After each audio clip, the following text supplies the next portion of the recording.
চৌরঙ্গীর মোড়ে যখন পৌঁছল অরণ্য, বিকেল গড়াচ্ছে সন্ধ্যের দিকে। আকাশ দেখে অবশ্য বোঝার উপায় নেই। ঘন কালো রাশি রাশি মেঘ দিনের শেষে আলোর সবটুকু চেটে পুটে খেয়ে এখন স্ট্র্যাটেজিক টাইম আউট নিয়েছে। এক রাউন্ড হয়ে গেছে, আবার হয়তো শুরু হবে বৃষ্টির নতুন তাণ্ডব। শিরশিরে ঠান্ডা বাতাস বইছে। চৌরঙ্গী মোড়ের ইতিউতি জল ডোবা। রাস্তা আর ফুটপাত আলাদা করে বোঝা যাচ্ছে না। ফুটপাত ঘেঁষে সাবধানে পা বাড়ালো অরণ্য। আজ অফিস থেকে একটু আগেই বেরিয়েছে সে। লিটল রাসেল স্ট্রিটে তার অফিস। সেখান থেকে হেঁটে চৌরঙ্গি যেতে মিনিট 15-র বেশি লাগে না। অরণ্য লেগে গেল প্রায় ঘণ্টাখানেক। কলকাতায় বর্ষা ঢুকে গেছে। বিনা নোটিসে যখন তখন ঢেলে দিয়ে যাচ্ছে কয়েক পশলা। বেরোনোর মুখে অরণ্যর অফিসের সিনিয়র অ্যাকাউন্টেন্ট সন্তোষ দা হাসতে হাসতে বলছিলেন, আরে এসব লোকাল বৃষ্টি, রাসেল সিটে ঝমঝমিয়ে পড়ছে, থিয়েটার রোড দেখবে খটখটে শুকনো। অফিস থেকে বেরিয়ে চৌরঙ্গির দিকে হাঁটা লাগাতেই অরণ্য দেখল কালো পর্দায় ঢেকে গেছে আকাশ। কয়েক মুহূর্তের মধ্যে যেভাবে হুড়মুড়িয়ে নামলো বৃষ্টি, তাকে সন্তোষদার লোকাল বলে তো মনে হয়। ন্যাশনাল বা ইন্টারন্যাশনালও হতে পারে। একটা চায়ের দোকানের এক কোণে কোনো রকমে গুটিসুটি মেরে বসে থাকতে থাকতে অরণ্যর মনে হয়েছিল সঙ্গে ছাতা থাকলেও এই বৃষ্টি আটকাত না। বৃষ্টি সামলে চৌরঙ্গি মোড়ে এসে গ্লো সাইন দেখে কিউরিও শপটা চিনতে পারল অরণ্য। হ্যাঁ, এই দোকানটার কথাই বলেছিল সতীশ। ফিন ডোর ঠেলে দোকানের ভেতরে ঢুকলো সে। ক্যাশ কাউন্টারে এক মাঝবয়সী অবাঙালি ভদ্রলোক। তাকে দেখে মিষ্টি হেসে বললেন, আইয়ে স্যার, কহিয়ে ক্যা দেখাऊं आपको। অরণ্য বলল, অয়েল পেন্টিং মিলেগা? জি হ্যাঁ স্যার, क्यों नहीं। বলি ভদ্রলোক হাঁক দিলেন, শামসুদ্দিন ভাই। দোকানটা বেশ বড়, প্রচুর কালেকশন। পুরনো জিনিসের সম্ভার চোখ ধাঁধিয়ে দিচ্ছিল অরণ্যর। বাবরের আমলের গড়গড়া, আকবরের সময়কার তরোয়াল, হরিণের শিং দিয়ে তৈরি নানান রকম ছড়ি, বাদশাহী আংটি, ব্রেসলেট, হাতির দাঁতের ফ্লাওয়ার ভাজ, বেলজিয়ান গ্লাসের মিনে করা আয়না, হরেক রকমের মুখোশ, ভেলভেটের নকশাদার গয়নার বাক্স, 150-200 বছরের পুরনো সব জিনিস। মন দিয়ে দেখছিল অরণ্য। এমন সময় 70 এক প্রবীণ তাকে ডাকলেন, इधर आइए साहब। স্টোর রুমের সামনে কাউন্টারে গিয়ে দাঁড়াতে চমনবাহার কিমাম আর এলাচের গন্ধ ভেসে এলো অরণ্যর নাকে। ইনি তাহলে শামসুদ্দিন। দুধ সাদা পাঠানি কুর্তা পরেছেন বৃদ্ধ। চোখে যত্ন করে পরা সুরমা তাকে আরো রহস্যময় করে তুলেছে। ডান গালে মটরের দানার মতো একটা জরুল, ছুচলো দাড়ি, গা থেকে ভেসে আসছে মৃদু অথচ আচ্ছন্ন করা আতরের গন্ধ। শামসুদ্দিন আয়েশ করে পান চিবোতে চিবোতে বললেন, हाइट कैसा होबे साहब? कोठाয় রাখবেন? ড্রয়িং রুম के लिए या বেডরুম? অরণ্য বুঝল এরা খদ্দেরের মনের মতো জিনিসই দেওয়ার চেষ্টা করবে। ধরুন 5 ফিটের মতো হাইট, ড্রয়িং রুমে রাখবো, তবে সিনারি গোছের কিছু চাই না, একটু একটু অন্যরকম। জবাব দিয়ে অরণ্য মোবাইলের ফটো গ্যালারি খুলে ড্রয়িং রুমের ছবি দেখালো শামসুদ্দিনকে। বৃদ্ধ মিষ্টি হেসে বললেন, 16/2 भवानीपुर, वो अग्रवाल साहब का लॉर्ड हाउस। हाँ, इसके लिए একটা খাস অয়েল পেন্টিং দেখাতে পারবো আপনাকে। ছবি দেখেই বৃদ্ধ চিনে গেছেন বাংলোটা। সতীশ বলেছিল এই কিউরিও শপ থেকে আগরওয়াল সাহেবের বাংলোতে নিয়মিত জিনিসপত্র যেত, তাই লর্ড বাংলো খুব ভালো করেই চেনেন শামসুদ্দিনের মতো পুরনো কর্মচারীরা। স্টক রুমে ঢুকে গেলেন শামসুদ্দিন। সাদা সিল্কের কাপড়ে মোড়া প্রায় 5 ফুট লম্বা একটা পেন্টিং নিয়ে বেরিয়ে এলেন। পেন্টিংয়ের কাভারটা খুলতে খুলতে শামসুদ্দিন বললেন, সাহেব, একদম খাস চিজ আছে, পছন্দ হবে আপনার। পেন্টিংটা দেখে মন ভরে গেল অরণ্যর। ছবিটা একটা ব্রিটিশ বাচ্চা, মাথা ভর্তি সোনালি চুল, দুষ্টুমি ভরা নীল চোখ, গোলাপি গাল, লালচে ঠোঁটের কোণ বেয়ে গড়িয়ে পড়ছে লাল। অদ্ভুত হাসি মাখা মুখ, মাথাটা ঈষৎ বাঁদিকে হেলানো, গলায় ফিনফিনে সোনার চেন, নীল রঙের একটা তোয়ালে জামা পরা, হলুদ রঙের হাফ প্যান্টের ওপর। বাচ্চাটা দু হাতে দুটো সোনালি বল। লাল রঙের কাশ্মীরি কার্পেটের ওপর বসে বাচ্চাটা। ছবিটার পিছনের দিকে দেখা যাচ্ছে মেটে রঙের কাঠের বেবি কট, কিছু খেলনাও রয়েছে ছড়িয়ে ছিটিয়ে। পেন্টিংয়ের তলায় দেখল সোনালি রঙে লেখা 7th মার্চ 1882। তলায় আর্টিস্টের সই, অল্টার টমাস। साहब 135 साल पुरानी है ये पेंटिंग। ऑल्टर थॉमस साहब ने बनाया था। उस जमाने के जाने माने पेंटर हुआ करते थे। सिर्फ 2 महीने के लिए आए थे कलकत्ता, तभी ये पेंटिंग बनाया गया था। এতক্ষণ কিউরিও শপে ছিল বলে অরণ্য বুঝতে পারেনি আবার বৃষ্টি শুরু হয়েছে, তবে একটু ঢিমে তালে। তুলোর মতো নরম বৃষ্টির ফোঁটাগুলো যেন আদর করে দিচ্ছে। ট্যাক্সি ধরে ভবানীপুরে ফিরতে ফিরতে চুপচুপে ভিজে যাওয়া শহরটাকে অন্যরকম লাগছিল। কলকাতা তার কাছে নতুন। অরণ্যর পদবী সিনহা হলেও আসলে সে প্রবাসী বাঙালি। জন্ম ও বড় হওয়া মুম্বাইয়ে, কলকাতায় এই প্রথম আসা। গার্মেন্টস টেকনোলজি নিয়ে বার্লিন ইউনিভার্সিটি থেকে ডিগ্রি কোর্স করার পর দেশ বিদেশের অনেকগুলো কোম্পানির অফার ছিল, কিন্তু কলকাতা বোধহয় টান ছিল অরণ্যকে। আগরওয়াল গার্মেন্টসের চাকরিটা ও নিয়ে নেয়। ঋতুজা আর ডোডোকে নিয়ে 3 দিন হলো কলকাতায় এসেছে। আগরওয়াল সাহেবের ভবানীপুরের বাংলোই আপাতত ওর ঠিকানা। বাংলোটা এক কথায় অসাধারণ। ব্যস্ততম শহরের হৃদয়ে যে এমন এক টুকরো দ্বীপ থাকতে পারে অরণ্য ভাবেইনি। বাংলোটার নাম লর্ড হাউস। বিশাল গেট পেরিয়ে সেখানে পা দিয়ে মন ভরে গিয়েছিল অরণ্যর। কেয়ারটেকার সতীশ জানত তারা আসবে। লর্ড বাংলোর সামনে তারা নামতেই হাসি মুখে এগিয়ে এসে বলল, ওয়েলকাম স্যার, ওয়েলকাম ম্যাডাম, আসুন আসুন আসুন। মেন গেট পেরিয়ে মরাম ঢালা রাস্তা, দুধারে গোলাপ আর মৌসুমি ফুলের বাগান। বাংলোর দরজায় পৌঁছে অভিভূত হয়ে গিয়েছিল ওরা।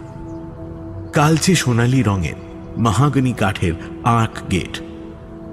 150 বছরেরও বেশি পুরনো বাংলোটাকে যেন ঘিরে রয়েছে ইতিহাসের পরীক্ষা।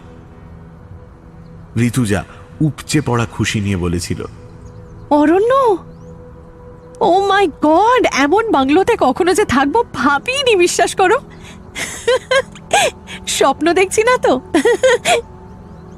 দোতলা বাংলোর নিচে তলায় drawing room, kitchen, guest room, ওপর তলায় 2টো বেডরুম। সতীশ একে একে সব ঘুরিয়ে দেখিয়েছিল। লর্ড বাংলো রোমান গথিক স্টাইলে বানানো। সেই সময়কার কলকাতার ইংরেজ স্থাপত্যের সঙ্গে মিল রেখে এটাকে বানানো হয়েছিল। উডেন ফ্লোর, ফায়ারপ্লেস ঝকঝক করছে। Cabinet, sideboard, dining table, bookcase সব অ্যান্টিক, লর্ড বাংলোর মতোই। লং কেস ক্লকটাও এখনো টিকটিক করে জানাচ্ছে সময়। সতীশের বয়স প্রায় 50। 30 বছর কেয়ারটেকারের কাজ করছে এই বাংলোতে। ওর কাছেই শুনেছিল এই লর্ড বাংলোর ইতিহাস। 1860 সাল নাগাদ এই বাংলো তৈরি হয় পার্ক স্ট্রিট থেকে খানিক দূরে ভবানীপুরে। সে সময় কলকাতা সারা ভারতের রাজধানী। বাংলার লেফটেন্যান্ট গভর্নর ছিলেন সেসিল বিডন। তাঁরই এক আত্মীয় আসেন লন্ডন থেকে, যিনি ছিলেন আর্কিটেক্ট। ভবানীপুরে তাঁরই তত্ত্বাবধানে তৈরি হয় লর্ড বাংলো। তবে তখন এটা ছিল বাগান বাড়ি। পদস্থ ব্রিটিশ কর্মচারীরা এখানে পার্টি করতেন। বিকেল থেকে শুরু হতো খানা পিনা, চলত রাতভর। 1880 নাগাদ এই বাংলো কিনে নেন উইলিয়াম গডফ্রে। ইস্ট ইন্ডিয়া কোম্পানির সঙ্গে ব্যবসায়ী গডফ্রে সাহেবের সম্পর্ক ছিল খুব ভালো, কিন্তু কলকাতায় তার মন টিকল না। তার 8 মাসের বাচ্চা উইল ম্যালেরিয়ায় মারা যাওয়ার পর তিনি আর থাকতে চাননি। স্ত্রীকে নিয়ে ফিরে যান লন্ডনে। লর্ড বাংলো আবার চলে যায় ইস্ট ইন্ডিয়া কোম্পানির হাতে। বাগানবাড়ির মতোই পড়েছিল দীর্ঘদিন। দেশ স্বাধীন হওয়ার কিছুদিন আগে এই বাংলো কেনেন কেসরীলাল আগরওয়াল, যিনি অরণ্যর বস সুরতলাল আগরওয়ালের বাবা। পরিবার নিয়ে মাসখানেক তিনিও ছিলেন এখানে। তারপর আলিপুরের অন্য একটি বাংলো কিনে চলে যান। তারপর থেকে লর্ড বাংলোই অফিসের গেস্ট হাউস। সেভাবে এখানে কেউ যে থাকে তা নয়, অফিসের কেউ কেউ এসে ওঠেন এখানে। কিছুদিন আগে চেন্নাই অফিস থেকে ট্রান্সফার হয়ে এসেছিলেন মূর্তি নারায়ণ। দিন 15 পর তিনিও চলে যান হায়দ্রাবাদের অফিসের দায়িত্ব নিয়ে। ফায়ারপ্লেস এখন আর ব্যবহার হয় না। তার সামনে রাখা কালচে কাঠের তেকোনা টেবিলের ওপর রাখা বহু পুরনো একটা ক্যান্ডেল স্ট্যান্ড দেখছিল ঋতুজা। ফায়ারপ্লেসের ডান দিকের দেওয়ালে কালো বর্ডারের মতো দাগ। অনেকদিন দেওয়ালে কোনো ছবি ঝোলানো থাকলে যেমন হয়। ঋতুজা জানতে চেয়েছিল, এই শোনো, এখানে কি আগে কোনো পেন্টিং ছিল নাকি? হ্যাঁ ম্যাডাম, পুরনো অনেক জিনিসই টিকিয়ে রাখা হয়েছে, কিন্তু ওটা নষ্ট হয়ে গেছে, তাই বাতিল করা হয়েছে। অরণ্যর দিকে তাকিয়ে ঋতুজা বলেছিল, এখানে একটা অয়েল পেন্টিং লাগালে দেওয়ালটা আরো খুলে যাবে। সতীশই তখন খোঁজ দিয়েছিল ওই কিউরিও শপটার। আগের রাতে বৃষ্টি বাদলার জন্য আর পেন্টিং দিয়ে যেতে পারেনি কিউরিও শপের ডেলিভারি বয়রা। সকালে দিয়ে গেল। ফায়ারপ্লেসের ডান দিকের দেওয়ালে পেন্টিংটা লাগাতেই ঘরের চেহারাটা পাল্টে গেছে। ঋতুজাও ছবি দেখে মুগ্ধ। সবচেয়ে খুশি যেন ডোডো। ও যেন নতুন বন্ধু পেয়েছে। মাত্র 7 মাস বয়স, এখনো হাঁটতে শেখেনি ডোডো, হামাগুড়ি দেয়। ঋতুজা কোল থেকে নামিয়ে দিতেই হামা দিয়ে চলে গেল ছবিটার সামনে। হাসি মুখে তাকিয়ে রয়েছে ছবির বাচ্চাটার দিকে। খিলখিল করে হাসছে আর নানান রকম আওয়াজ করে যেন কথা বলছে ছবির বাচ্চাটার সঙ্গে। বন্ধুর সঙ্গে খেলায় মেতে উঠেছে ডোডো। অফিসে ঢোকার পর কাজের চাপে আর মাথা তুলতে পারেনি অরণ্য। আগরওয়াল গার্মেন্টস বিদেশে প্রচুর মাল রপ্তানি করে। এই সেকশনটাই আপাতত দেখতে হচ্ছে তাকে। বিস্তর কাজ। কাল আবার ফ্যাক্টরি সুপারভাইজ করতে যেতে হবে। যাবতীয় হোমওয়ার্ক সেরে রাখছিল অরণ্য। প্রাইভেট সেক্টরে টিফিন টাইম বলে কিছু হয় না। যে যার মতো কাজের ফাঁকে লাঞ্চ বা টিফিন করে নেয়। ছোট একটা প্যান্ট্রি আছে, স্যান্ডউইচ আর আমেরিকানো আনিয়ে নিয়েছিল সে। কখন যে সন্ধে পেরিয়ে গেছে বুঝতেই পারেনি অরণ্য। ঋতুজার ফোনে ঘোর ভাঙল তার। 2টো রিং হওয়ার পর ফোনটা তুলে হ্যালো বলতেই ঋতুজার ভয় পাওয়া গলা শুনতে পেল অরণ্য। হ্যালো অরণ্য, অরণ্য, আমি আমি আমি বলছি ছবিটায় আমাদের আমাদের আমাদের ঘরের ছবিটায় কিছু একটা আছে। হ্যাঁ, ওটা ওটা গোলমেলে, আমি বলছি শোনো। অরণ্য ঘাবড়ে গেল। ছবিতে আবার কি গোলমাল থাকতে পারে নিজেও বুঝতে পারছে না। বলল, কি হয়েছে? তুমি মাথা ঠান্ডা করো, মাথা ঠান্ডা করে বলো আমায়। আরে বিকেল থেকে বৃষ্টি পড়ছে, কাজের মেয়েটাও চলে গেছে আগে, সন্ধে নাগাদ সতীশও চলে গেল। সারাদিন ডোডো ঘুমোয়নি। ভেবেছিলাম সন্ধ্যের পর ঘুমিয়ে পড়বে, কিন্তু ও ছবিটাকে ছেড়ে নড়তেই চাইল না। ডোডোকে অয়েল পেন্টিংয়ের সামনে বসিয়ে কিচেনের ডিনার বানাচ্ছিলাম। হঠাৎ হঠাৎ কারেন্টটা চলে গেল গো। হাতরে হাতরে আমি আমি মোমবাতি খুঁজছি, তখনই আমি 2টো বাচ্চার গলা শুনতে পেলাম গো। 2টো। বাইরে বৃষ্টি পড়ছে, ঝমঝম করে বৃষ্টি পড়ছে। প্রথমে ভাবলাম আমি ভুল শুনেছি, তারপর কান পেতে আবার শুনলাম, না ভুল নয়, 2টো বাচ্চার গলা ভেসে আসছে। একটা ডোডোর, আরেকটা কার গো, আরেকটা তাহলে কার? তাড়াতাড়ি মোমবাতি জ্বালালাম। যে অচেনা বাচ্চার গলাটা শুনতে পাচ্ছিলাম আমি এতক্ষণ, সেটা তখনই থেমে গেল সঙ্গে সঙ্গে। তাড়াতাড়ি বেরিয়ে এসে দেখি ডোডোর হাতে একটা সোনালি বল। প্রথমে কিছু মনে হয়নি, ভাবলাম আশেপাশে বোধহয় কোথাও পড়েছিল, ও তুলে নিয়েছে হয়তো। হঠাৎই খেয়াল পড়লো এইরকমই বল পেন্টিং এর বাচ্চাটার হাতেও দেখেছি আমরা। ঋতুজার গলা কাঁপছে। ফোনের এবারেও যেন ওর হার্টবিট শুনতে পাচ্ছে অরণ্য।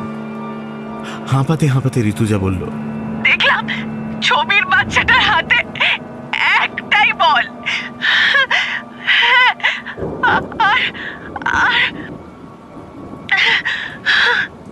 ঋতুজা গলা বুঝে আসছে। ঢোক গিলে সে বলল, আর দেখলাম বাচ্চাটা তাকিয়ে রয়েছে আমারই দিকে। জানো, ওই মিঠে হাসিটা ছিল না ওর। তার বদলে ছবিটার মুখে যেন এক রাশ বিরক্তি, যেন আমার আশাটা পছন্দ হচ্ছে না ওর। মোমবাতির আলো স্পষ্ট দেখলাম নীল নয়, ওর চোখ দুটো লাল ছিল। আর তখনই কারেন্টটা এলো, নিমেষে পাল্টে গেল সবকিছু। বিশ্বাস করো, নিমেষে সবকিছু পাল্টে গেল। অবাক হয়ে দেখলাম ছবির বাচ্চাটা ঠিক আগের মতনই রয়েছে, দুটো সোনালি বলি ওর হাতে, দুটোর হাত শূন্য। কিন্তু আমি... ঋতুজার কথা শুনে অরণ্য থমকে গেল। ওই সুন্দর নির্মল ছবিটা কি ভুল হয়নি তো ঋতুজা? এ আবার হয় নাকি? না না, ও ভুলই দেখেছে। অরণ্য মোলায়েম হেসে বলল, ঋতু, তুমি ভুল শুনেছ। শোনো শোনো, আমার কথাটা শোনো। দেখো, বৃষ্টির আওয়াজ অনেক সময় এমন সাউন্ড এফেক্ট তৈরি করে তাতে মনে হয় কারা যেন ফিসফিস করে কথা বলছে। তুমি একটু ঠান্ডা হও। নতুন জায়গা, তার উপর একদম ফাঁকা। আমরাও তো এমন জায়গায় থাকতে অভ্যস্ত নই, তাই না? It's okay, calm down. ভুল শোনাটা অস্বাভাবিক কিছু নয়। আর ঋতু, ছবির বাচ্চাটার হাত থেকে একটা বল ডোডোর হাতে যাবে কি করে? সেসব আবার হয় নাকি? ঋতুজা এখন অনেক স্বাভাবিক, ফিরে পেয়েছে নিজের বোধ বুদ্ধি। আর একবার বলার চেষ্টা করলো ঋতুজা, কিন্তু আমি যে... না ঋতু, কামান, তুমি ভুলই দেখেছো। কে জানে, তাই হবে হয়তো। অরণ্য আর দেরি করল না। মুখে যতই বলুক, ঋতুজা সত্যিই ভয় পেয়েছে। তাড়াতাড়ি বাড়ি ফেরা দরকার। হাতের কাজ দ্রুত শেষ করতে লাগলো সে। লর্ড হাউসে ঢুকে অরণ্য দেখল সব স্বাভাবিক। অয়েল পেন্টিংটার মধ্যেও কোনো পার্থক্য চোখে পড়ল না তার। ছবির বাচ্চাটা যেমন ছিল তেমনই রয়েছে। না, ঋতুজা ভুলই দেখেছে। ঋতুজার ভয় পাওয়া মুখটা নেই ঠিকই, কিন্তু মনে খচখচানি থেকে গেছে। কি যেন ভেবে চলেছে সে। ডিনার করতে করতে ঋতুজা বলল, আমি এতটা ভুল দেখলাম? আমরা এমন অনেক কিছু ভুল দেখি, শুনি, জানো তো। পরে তলিয়ে ভাবলে দেখবে বাস্তবে সেটা হতেই পারে না। এটা এক ধরনের হ্যালুসিনেশন বলতে পারো। জার্মানিতে থাকাকালীন ডক্টর হোবার্ট লোয়ের একটা বই পড়েছিলাম। নির্জনতা মানুষকে অনেক কিছু ভাবায়, এমন জিনিস যার বাস্তবে কোনো অস্তিত্ব নেই। তোমার ক্ষেত্রে সেটাই হয়েছে। ভবানীপুরের জনবহুল জায়গা হলেও এই বাংলোটা কিন্তু বেশ নিরিবিলি। তার উপরে বৃষ্টি বাদলার দিন, বুঝতেই পারছো। নরম হেসে অরণ্য বলল, ঋতু, তুমি ভুলই দেখেছো। Now don't worry about it. কে জানে বাবা, উফ, তাই হবে হয়তো। ভুলই দেখেছি, বুঝলে। তুমি আবার সতীশকে কিছু বলো না, জানো? হ্যাঁ, কি ভাববে বলো তো? না, সে কিছু বলবো না। ব্রেকফাস্টের পর বাগানটা ঘুরে দেখছিল অনন্য। কত রকম যে গাছ রয়েছে এই বাগানে তা ঠিক নেই। গোলাপি নানান কিসমের, মিষ্টি গন্ধ ভেসে বেড়াচ্ছে বাগানময়। ভোর রাতের বৃষ্টি ধোয়া বাগানে গাঢ় সবুজ রং ধরেছে। সকালে নরম রোদ পিছলে পড়ছে গাছগুলোয়। বাগানের মাঝে শ্বেত পাথরের ফোয়ারাটার রূপ আরো খুলে গেছে। বেশ পুরনো জিনিস, তবু ঠিকঠাকই রয়েছে। অরণ্য দেখল পরাণ এসে গেছে। মালির কাজ করে এখানে। প্রতিটা গাছ থেকে ছিঁড়ে নিচ্ছে হলুদ হয়ে যাওয়া পাতা। খুপড়ি দিয়ে খুঁচিয়ে খুঁচিয়ে গোলাপ গাছের গোড়ার মাটি নরম করে দিচ্ছে, যাতে বৃষ্টির জল না দাঁড়ায়। কয়েকদিন ধরেই পরাণকে দেখছে অরণ্য। গ্রামের মানুষের যেমন সাধারণ চেহারা হয় তেমন, রোদে পুড়ে যাওয়া তামাটে মুখ, বয়স 50-এর আশেপাশে, গায়ে ময়লা হাফ শার্ট, ফুল প্যান্টটা হাঁটু পর্যন্ত গুটিয়ে নিয়ে কাজ করছে। সকাল সকাল পরাণ চলে আসে কাজে, বিকেলে ফিরে যায় গ্রামে। সতীশের কাছে শুনেছে পরাণ আসে সুন্দরবনের কাছে কুলতুলি গ্রাম থেকে। পরাণের কাছে গিয়ে অরণ্য জিজ্ঞেস করল, কতদিন কাজ করছো এখানে? তা বছর 7 হবে বটে বাবু। পরাণ কাজ করছে ঠিকই, কিন্তু একটা চাপা অস্থিরতা যেন ওর মধ্যে কাজ করছে। সে বারবার তাকাচ্ছে বাংলোর দিকে। অরণ্যর মনে হলো পরাণ যেন কিছু বলতে চায়। সে জিজ্ঞেস করল, পরাণ, তুমি কি কিছু বলবে? না বাবু, মানে যেন কিছু বলতে গিয়েও বলে উঠতে পারছে না পরাণ। হাতের কাজ থামিয়ে পরাণ বলল, বাবু, ওই যে ছবি খান, ওটা ওটা না। একটু দম নিল পরাণ। অরণ্য অবাক হলো। সে বলে উঠল, কোন ছবিটা পরাণ? যে ছবি খান খরিদ করে আনছেন ওটা ভালো নয় বাবু, ওটা ভালো নয়, ওটারে বিদায় করেন। কি বলছো পরাণ, এসব কি বলছো? মিছে কথা লয় বাবু, ছবিটায় অপদেবতা আছে বাবু। 10 বছর আগের কথা, তখন মনচন্দানী সাহেবের বাংলোতে কাম করি। একদিন সাহেব এখন ছবি লয়ে আইলেন। কয়েকদিনের মধ্যে সাহেবের 10 মাসের বাচ্চাটা মারা গেল বাবু। চোখের সামনে ওই ঘটনা দেখছি বাবু। কি ফুটফুটে ছিল বাচ্চাটা বাবু। ওই সেই ছবি খান যেটা আপনি আনছেন বাবু, ওটারে বিদায় করেন বাবু। বাবু, ওটারে বিদায় করেন, বিদায় করেন। পরাণ খুব উত্তেজিত হয়ে গেছে। চোখ মুখে ভয়ের ছাপ, দুহাত জোড় করে অনুরোধ করছে। অরণ্য চুপ করে গেল। গ্রামের লোকজন কুসংস্কারাচ্ছন্ন হয়, ভূত প্রেতে বিশ্বাস করে, কারোর অস্বাভাবিক মৃত্যু হলে ভাবে ভৌতিক কাণ্ড। মনচন্দানী 10 মাসের বাচ্চা ছেলেটা হয়তো হঠাৎ কোনো অসুখে মারা গেছিল। সেটা ঘটেছিল পেন্টিংটা কেনার পরই। গ্রাম্য পরাণ সেটার সঙ্গে ছবির যোগ দেখতে পেয়েছিল। তার মনে হয়েছিল পেন্টিংটাতে ভূত আছে। অরণ্য এইসব বুজরুকিতে কান দেয় না কোনোদিন। অরণ্য কথা বাড়ালো না। ঋতুজা আগের রাতে ছবিটার মধ্যে অস্বাভাবিক কিছু দেখেছে। ঋতুজা না হয় এই পরিবেশে নতুন, এত বড় বাংলোতে একা থাকলে মানুষ অনেক কিছুই দেখে, কিন্তু পরাণের ওপর সে বিরক্তই হলো। মুখে বলল, আচ্ছা ঠিক আছে ঠিক আছে, আমি সতীশের কাছে খোঁজ নেব, তুমি তোমার কাজ করো তো। দূর থেকে সতীশকে আসতে দেখল অরণ্য। কাছে আসতেই তাকে জিজ্ঞেস করল, সতীশ, আচ্ছা মনচন্দানী বলে কাউকে চেনো? চিনি স্যার, শহরের গণ্যমান্য ব্যক্তি, থাকেন নিউ আলিপুরে। কিন্তু কেন স্যার? না, এই পরাণ বলছিল যে যে পেন্টিংটা আমি কিনে এনেছি সেটা নাকি মনচন্দানীর বাংলোতে এর আগে সে দেখেছে। পেন্টিংটা কেনার কয়েকদিনের মধ্যে মনচন্দানীর 10 মাসের বাচ্চাটা নাকি মারা যায়। সতীশ হেসে ফেলল, বলল, গ্রামের লোকেদের নিয়ে এই হলো মুশকিল স্যার। কুসংস্কারে ভরা মন নিয়ে সব ঘটনাকে দেখে। এরকম আবার হয় নাকি? স্যার, আপনি একদম রাগ করবেন না, আমি কথা বলছি পরাণের সঙ্গে। একটু থেমে সতীশ ফের বলল, বলছিলাম স্যার, আজ দুপুরের পর না চলে যাব। মেয়েটাকে ডাক্তার দেখাতে হবে। কদিন ধরে জ্বর জানেন, কিছুতেই কমছে না। অরণ্য অনুমতি দিয়ে ফিরে এলো বাংলোতে। আজ অরণ্যকে তাড়াতাড়ি অফিস যেতে হবে। কোম্পানির নতুন প্রোডাক্ট নিয়ে বসের সঙ্গে মিটিং। দুপুরের পর সোনারপুর যাবে ফ্যাক্টরি সুপারভাইজ করতে। ফিরতে ফিরতে রাত হবে। কিন্তু পরাণের কথাগুলো মনটাকে খিঁচড়ে দিয়েছে। ড্রয়িং রুমে ঢুকে অরণ্য দেখল ডোডো ছবির বাচ্চাটার সঙ্গে খেলা করছে। আধো আধো ভাষায় কি যেন বলছে, হাসছে খিলখিল করে। দেখতে দেখতে অরণ্য ভাবছিল, এত সুন্দর ছবিটাতে ভূত আছে, এরা পারেও বটে। নিজের মনেই হেসে ফেলল অরণ্য।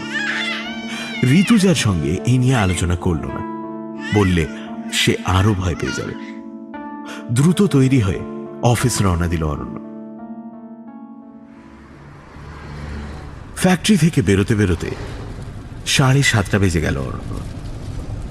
সেই সকাল থেকে চলেছে মিটিং এর পর মিটিং, বসের সঙ্গে মিটিং, ফ্যাক্টরি সুপারভাইজ, তারপর ফ্যাক্টরি ম্যানেজারের সঙ্গে মিটিং, কম সময়ে প্রোডাকশন কিভাবে বাড়ানো যায় খতিয়ে দেখেছে অরণ্যের নেতৃত্বে 5 জনের একটা টিম। হাই টেকনোলজি মেশিন এসেছে জার্মানি থেকে, তার ইনস্টলেশন নিয়ে ভিডিও কনফারেন্স। 1 মিনিটও ফুরসত পায়নি অরণ্য। সব মিটিয়ে যখন অফিসের গাড়িতে ভবানীপুরের দিকে রওনা দিল তখন সন্ধে নেমেছে। ক্লান্তিতে অবসন্ন লাগছে অরণ্য। বিকেলের পর থেকে আবার বৃষ্টি শুরু হয়েছে। মোবাইলটা অনেকক্ষণ সুইচ অফ ছিল তার। অন করতেই দেখল ঋতুজার অনেকগুলো মিসড কল অ্যালার্ট। সঙ্গে সঙ্গে ডায়াল করলো ঋতুজার নাম্বার, কিন্তু বেজে কেটে গেল। নিশ্চয়ই ডোডোকে নিয়ে ব্যস্ত। যা বিচ্ছু হয়েছে ছেলেটা, ওকে নিয়ে হিমশিম খাচ্ছে ঋতু। ডোডো আসার পর পূর্ণতা পেয়েছে তাদের দাম্পত্য, যেন একটা বৃত্ত সম্পূর্ণ হয়েছে। ঋতুজার ফোনে আবার ডায়াল করলো অরণ্য। 2টো রিং হওয়ার পর ফোনটা রিসিভ করলো ঋতুজা। হ্যালো ঋতু, সরি তুমি ফোন করেছিলে? আসলে আমি একটা অফিসের মিটিংয়ে এমনভাবে... কথা পুরো করতে পারলো না অরণ্য। ফোনের ওপারে কারা কথা বলছে? 2টো বাচ্চার হাসি শুনতে পেল সে। দূর থেকে ভেসে আসছে চার্চের 7টা বাজার ঘন্টা।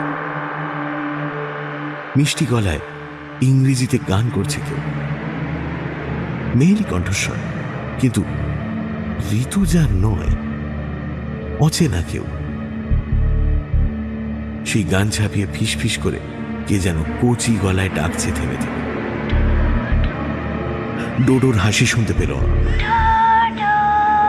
কে ডাকছে ওকে? হ্যালো,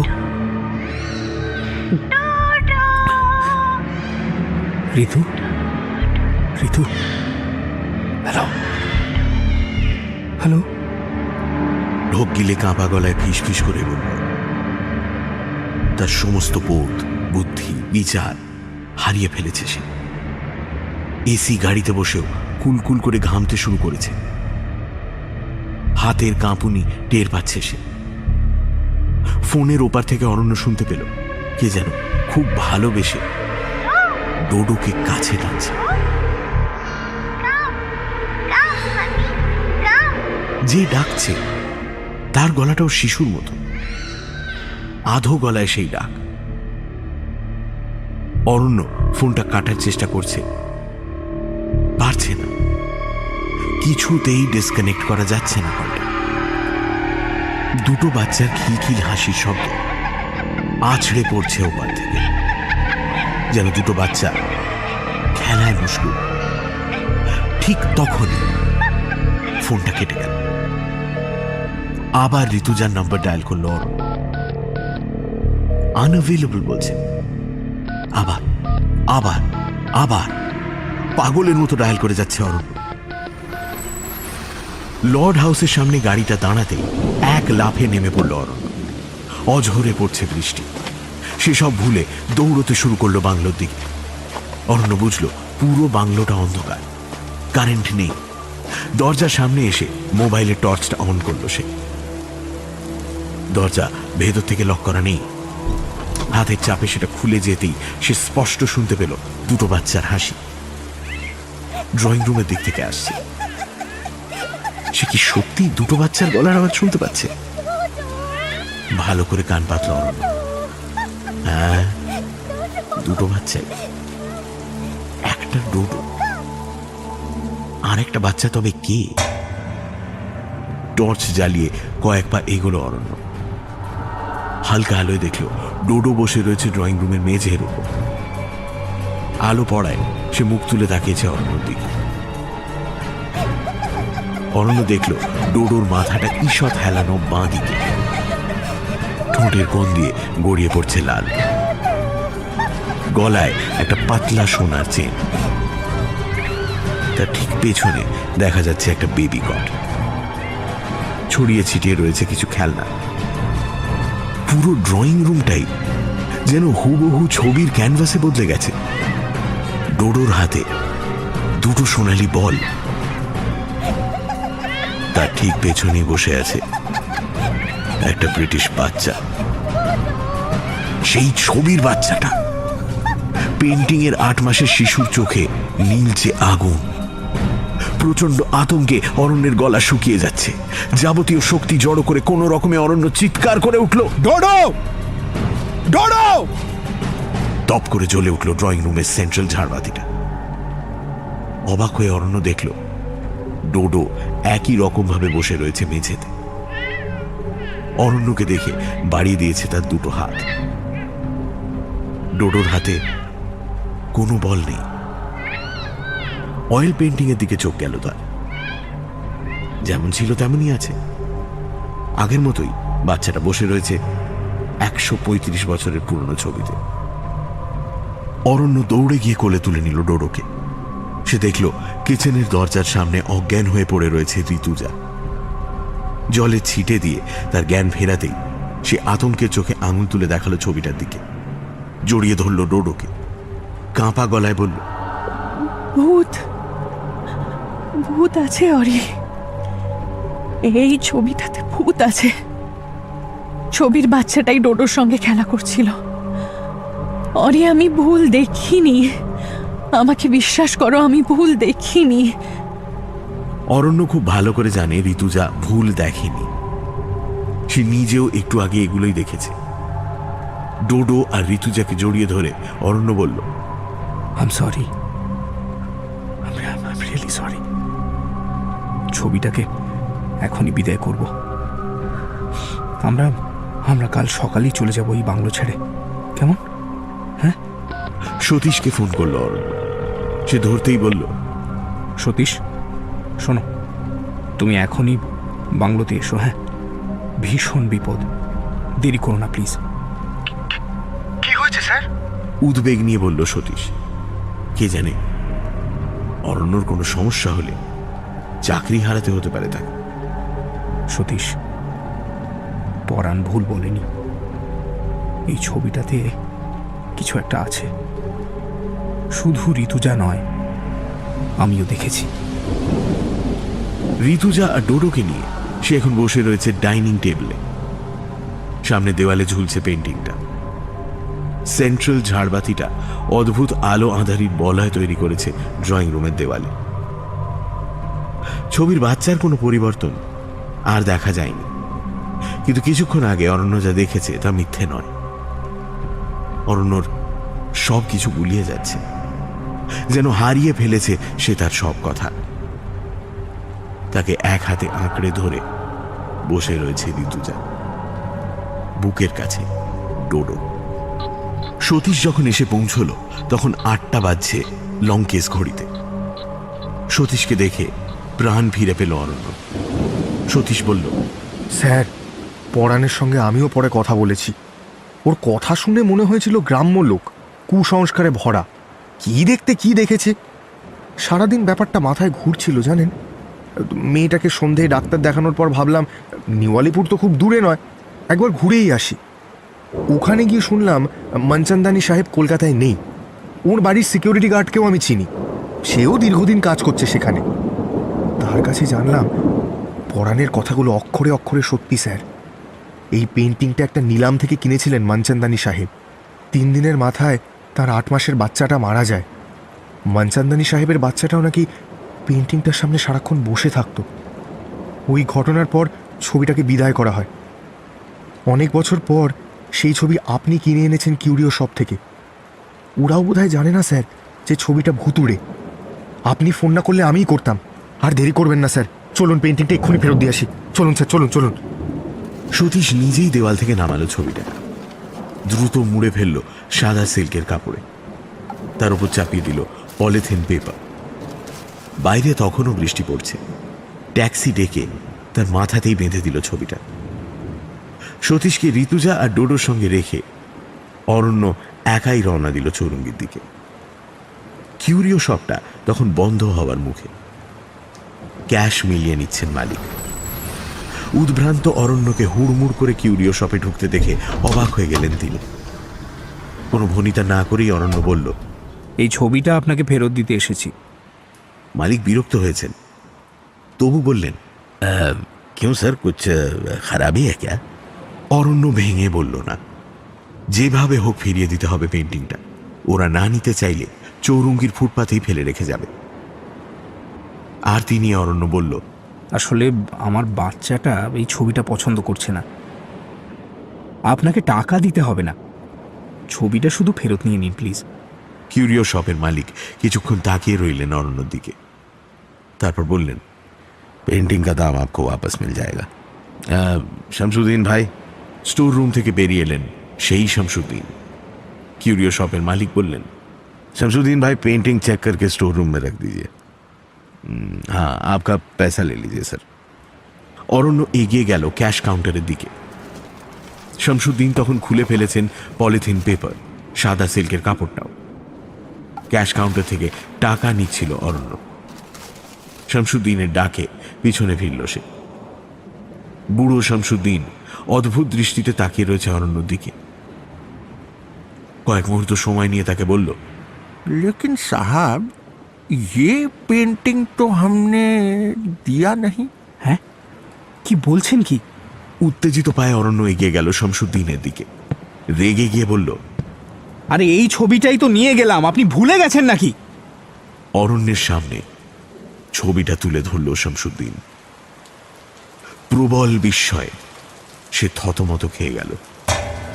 অরণ্য অবাক হয়ে দেখল পেন্টিং এর সব ঠিকঠাক আছে, ঠিক আগের মতো। ছবিটার বাচ্চাটার চোখে মোহময়ী হাসি, ঠোঁটের কোণ থেকে গড়িয়ে পড়ছে লাল, মাথাটা বাঁদিকে ঈষৎ হেলানো, গলায় সোনার চেন, নীল রঙের স্লিভলেস জামা, হলুদ রঙের হাফ প্যান্ট। বাচ্চাটার হাতে দুটো সোনালি বল। লাল রঙের কাশ্মীরি কার্পেটের ওপর বসে আছে সে। ছবিটার পিছনের দিকে দেখা যাচ্ছে মেটে রঙের কাঠের ক্যাবিনেট, ছড়িয়ে ছিটিয়ে কিছু খেলনা। প্রচন্ড আতঙ্ক নিয়ে অরণ্য দেখল ছবির বাচ্চাটার মাথায় একরাশ কালো চুল। অরণ্য ভয় পেয়ে দুপা পিছিয়ে গেল। কোথায় সেই ব্রিটিশ বাচ্চাটা? তার বদলে এই অয়েল পেন্টিং এর ফ্রেমে তারই ছেলে ডোডো। কাঁপা হাতে মোবাইল বের করে ঋতুজার ফোনে ডায়াল করল অরণ্য। আনঅ্যাভেলেবল। সতীশও কোনো সাড়া দিচ্ছে না।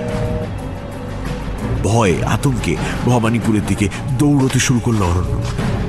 দৌড়তে দৌড়তেই সে শুনতে পেল দুটো বাচ্চার খিলখিল করা হাসি। আধো গলায় কে যেন ডাকছে।